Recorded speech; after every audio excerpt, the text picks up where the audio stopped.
Les amis, bonsoir. J'espère que vous vous portez très bien. Les amis, ce soir, nous allons reprendre une formation. Ça sera une toute petite formation que nous allons répondre ensemble avec vous. Ok? Alors, pourquoi je me suis dit, je me suis permis de refaire cette partie? C'est justement par rapport aux questions que je reçois plusieurs fois en fait. J'ai reçu pas mal de questions par rapport à ces sujets. Alors, je me suis dit, c'est comme si que la vidéo que j'avais postée, la matière ou la leçon n'était pas bien assimilée. Alors, raison pour laquelle je me suis dit, c'est pas grave. Étant donné que nous sommes appelés pour ça, eh ben, pour moi, j'estime que c'est important pour moi de reprendre d'abord cette partie. Donc, là, je viens du boulot. Je suis tellement fatigué, épuisé. Mais je n'ai pas de choix, en tout cas, je vais travailler avec vous rapidement quant à ça. Alors, la formation que nous allons faire tout à l'heure là, ce soir, donc, c'est justement, nous allons voir ensemble avec vous comment faire la simulation.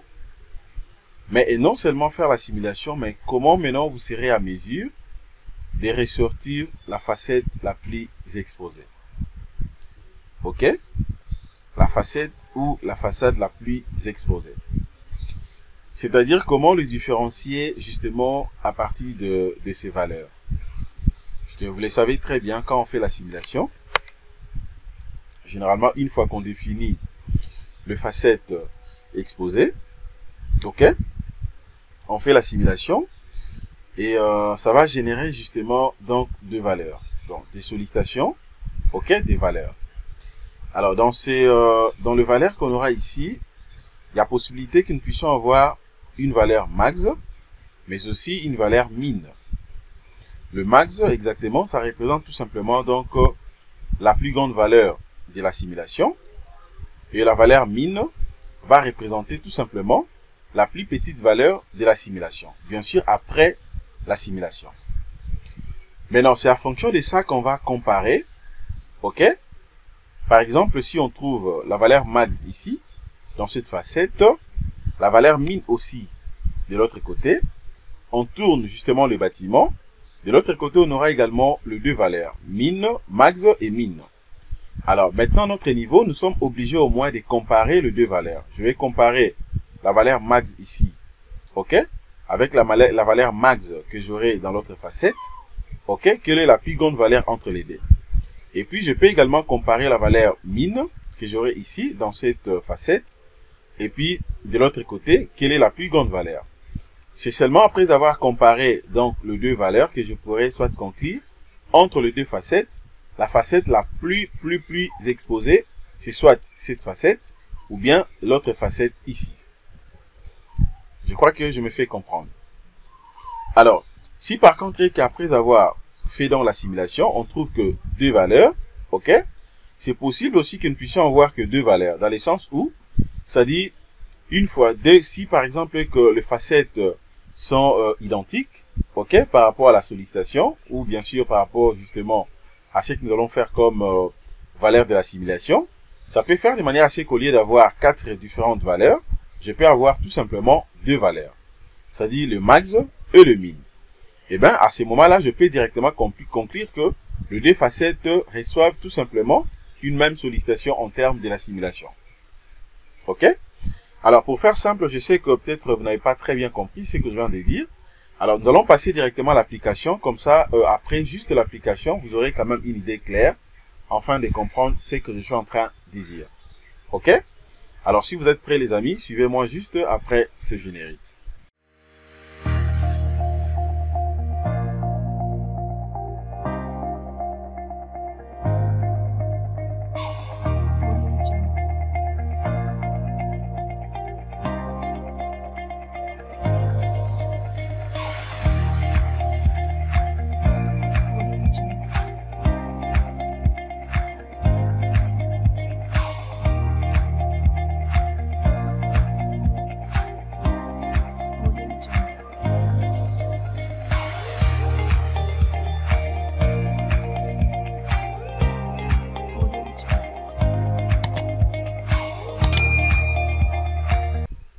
amis, je reviens une fois de plus sur Jinkonga Tutoriel.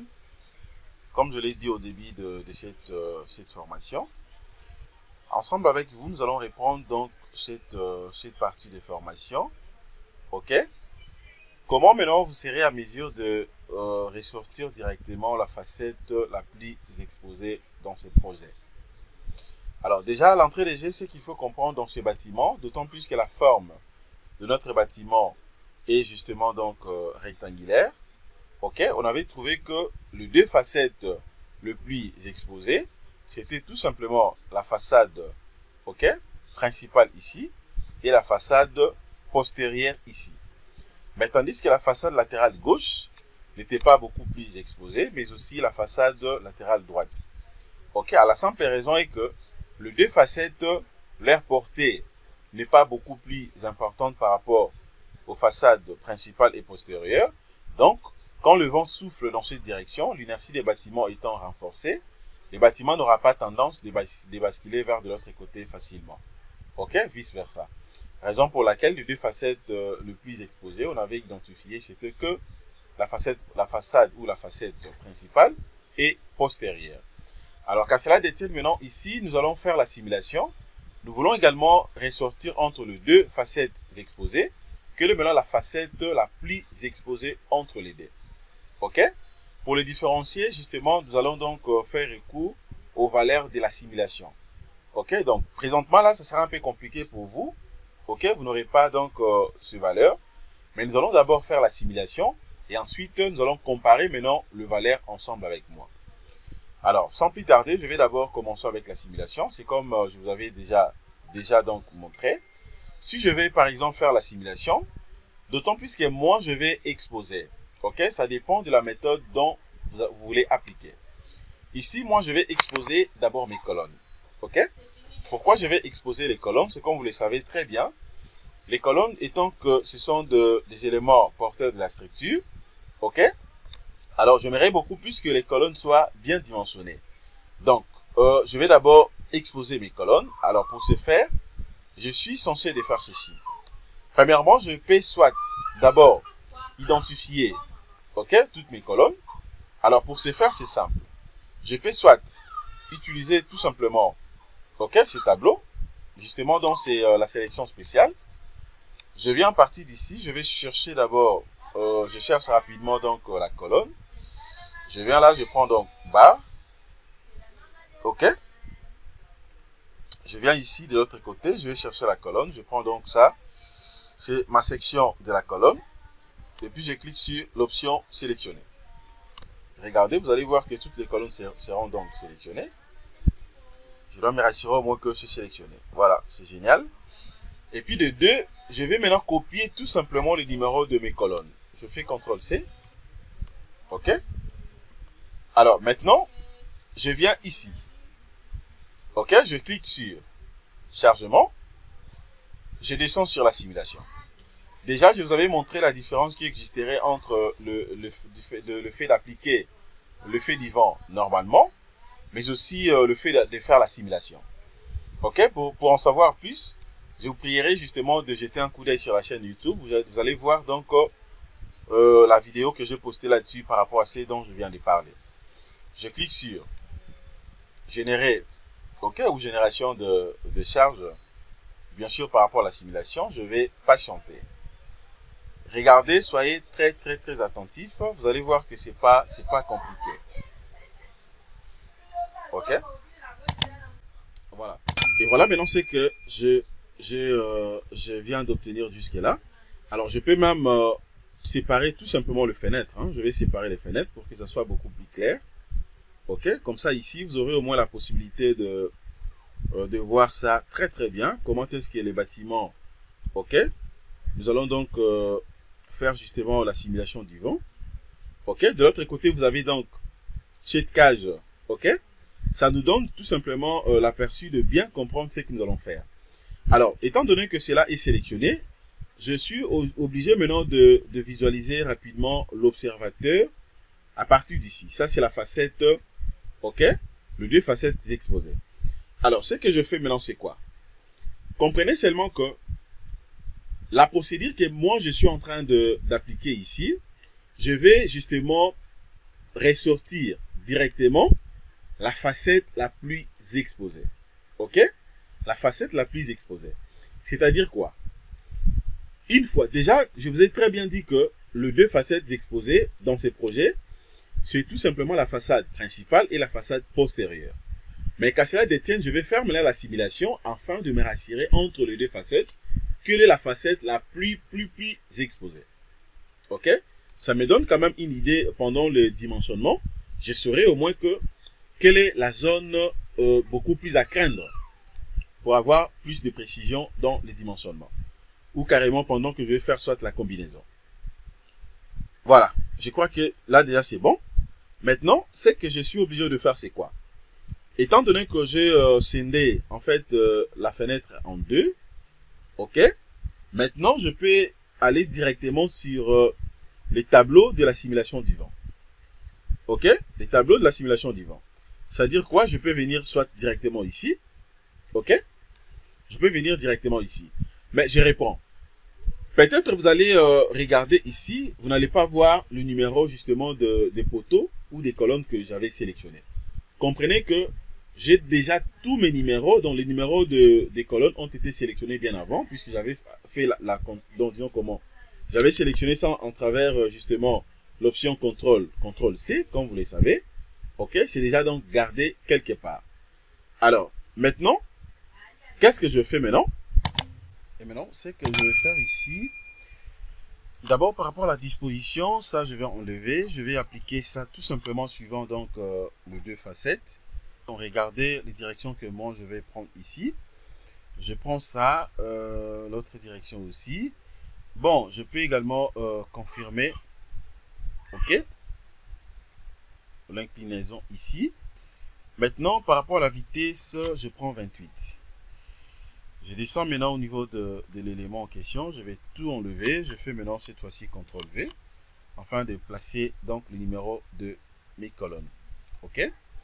Et après, maintenant ici, en fait, vous avez donc deux méthodes de génération des charges. Il y a possibilité d'utiliser la méthode automatique. Ok, c'est-à-dire que vous allez générer tout simplement les charges lorsque la variation de pression donc sera inférieure tout simplement à 0,50%. Mais aussi à la méthode manuelle. Mais moi, je prends automatique. Voilà, c'est déjà bon pour moi. Alors, je peux aller au niveau des profilés du vent. Ok, côté profilé des vents ici, vous allez voir que j'ai la possibilité de faire varier en fait la pression, ok, à ces niveaux. Bon, à ce qui me concerne par rapport à ce que je suis en train de faire, je n'en ai pas besoin. Et bon, je viens là, je vais maintenant démarrer la simulation. Observons, venons voir ce que ça va donner. Voilà, observons le projet des bâtiments. Je démarre donc la simulation.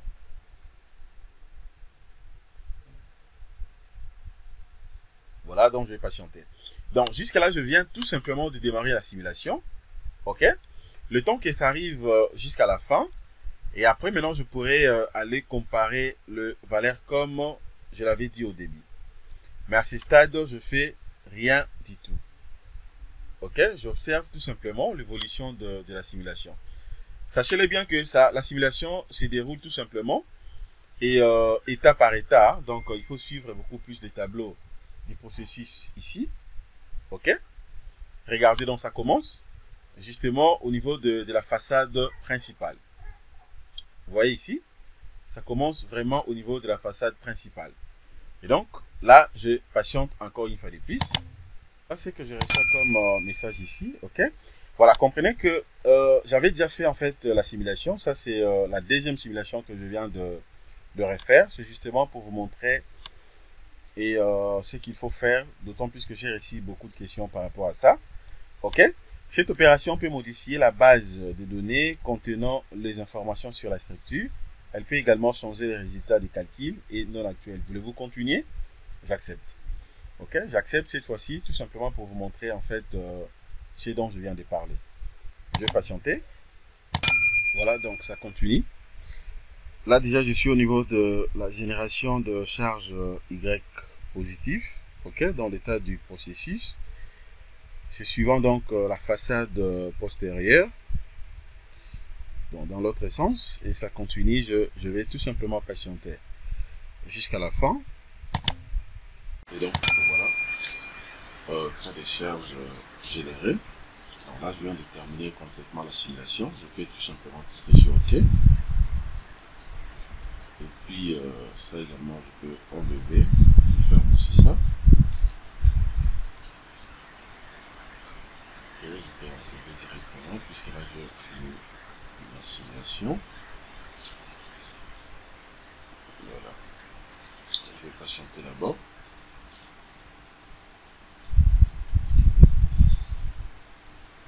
Donc c'est ça en fait la procédure, c'est que vous allez faire.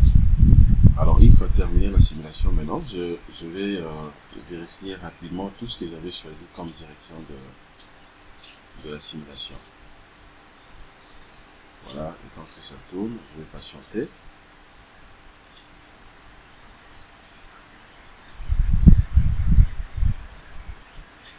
Je patiente.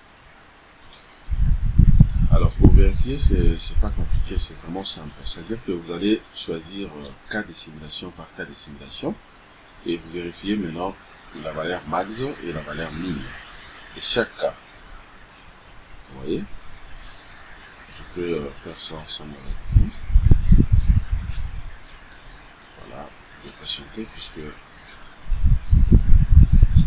j'ai ouvert plusieurs fichiers au même moment. La machine devient lourde.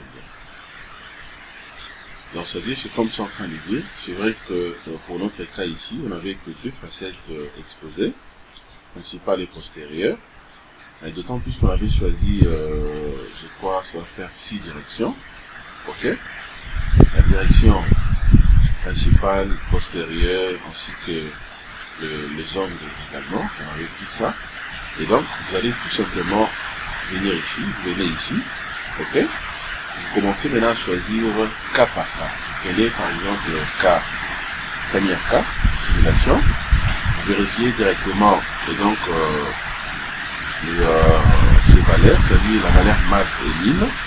Ok. Vous vérifiez également deuxième cas de simulation, vous vérifiez ces valeurs et vous comparez maintenant les deux. Donc voilà en fait les amis, c'est ce que je voulais vous montrer. Ok. Désolé, je ne serai pas continuer puisque déjà il pleut abondamment. J'ai l'impression que j'écoutais même oui. Sinon alors j'allais patienter et puis continuer jusqu'à la fin, mais il plaît abondamment, donc c'est un peu compliqué pour moi d'achever cette formation. Mais qu'à cela détienne, nous sommes arrivés déjà à la fin, donc ce qu'il faut faire seulement à ce stade, vous fermez donc tous les éléments comme je viens de faire ici. Voilà, et après maintenant vous allez venir ici, choisissez cas par cas et vous vérifiez directement le valeur. Voilà, merci les amis, merci de votre disponibilité, passez une excellente soirée, au revoir.